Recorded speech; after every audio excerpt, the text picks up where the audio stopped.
Breaking news mga boss, Cuadro Alas Casimero nakuha na po ang tamang timbang sa official weigh-in. Tumimbang si Casimero ng 57.8 kg, parehas lang sila ni Kameda. Kaya parehas din silang pasok sa limit ng catch weight na 58 kg. Wala nang problema sa timbang mga boss, hindi po overweight si Casimero. Kaninang umaga naglabas si Casimero ng 57.7 kg bago pa siya sumampa sa official na timbangan.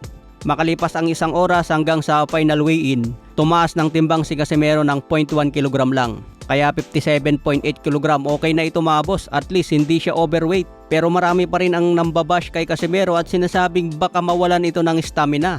Baka raw hanggang kalahating round lang si Casimero, pagdating ng late rounds ubos na ang kanyang stamina. Pero tingin ko dyan mga boss, sanay naman si Casimero sa mga laban. Kahit maubusan siya ng hangin, may diskarte pa rin siya kung paano ito lumaban. Normal lang kasi sa boxing ang medyo kapusin sa hangin.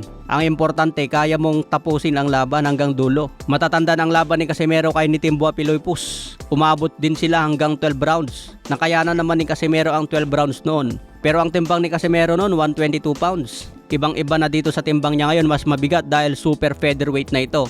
Kaya tignan natin kung paano ito makaapekto sa laban ni Cuadro Alas. Nadala ba ni Casimero ang kanyang bilis at lakas dito sa super featherweight? Kasi dati sa bantamweight at super bantamweight talagang malakas si Casimero.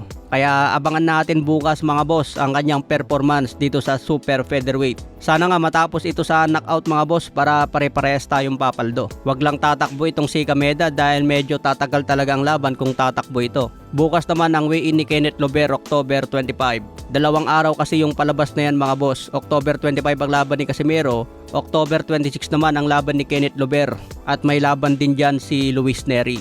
Sa iba pang balita, Shakur Stevenson nakatakdang sparring nila ni Jake Paul. Talagang naghahanda ngayon si Jake Paul laban kay Tank Davis. Gusto niya itong patulugin at ipahiya si Tank Davis. Kaya kinuha ni Jake Paul itong si Shakur Stevenson bilang sparring partner para mapagandaan talaga si Tank Davis. Seryoso talaga si Jake Paul dito, may gusto siyang patunayan.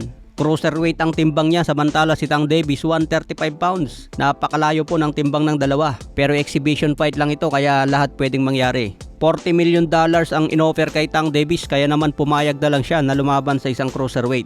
Tingin ko pera-pera na lang din talaga ang mga laban ni Tank Davis mga boss. Kung legacy talaga ang habol ni Tank Davis, pwede siyang lumaban kay Stevenson, Teofimo Lopez o kaya kay Devin Haney. Yan yung tatlong malulupit na dapat labanan ni Tank Davis bago ito tuluyang magretiro. Okay mga boss, hanggang sa muli nating updates.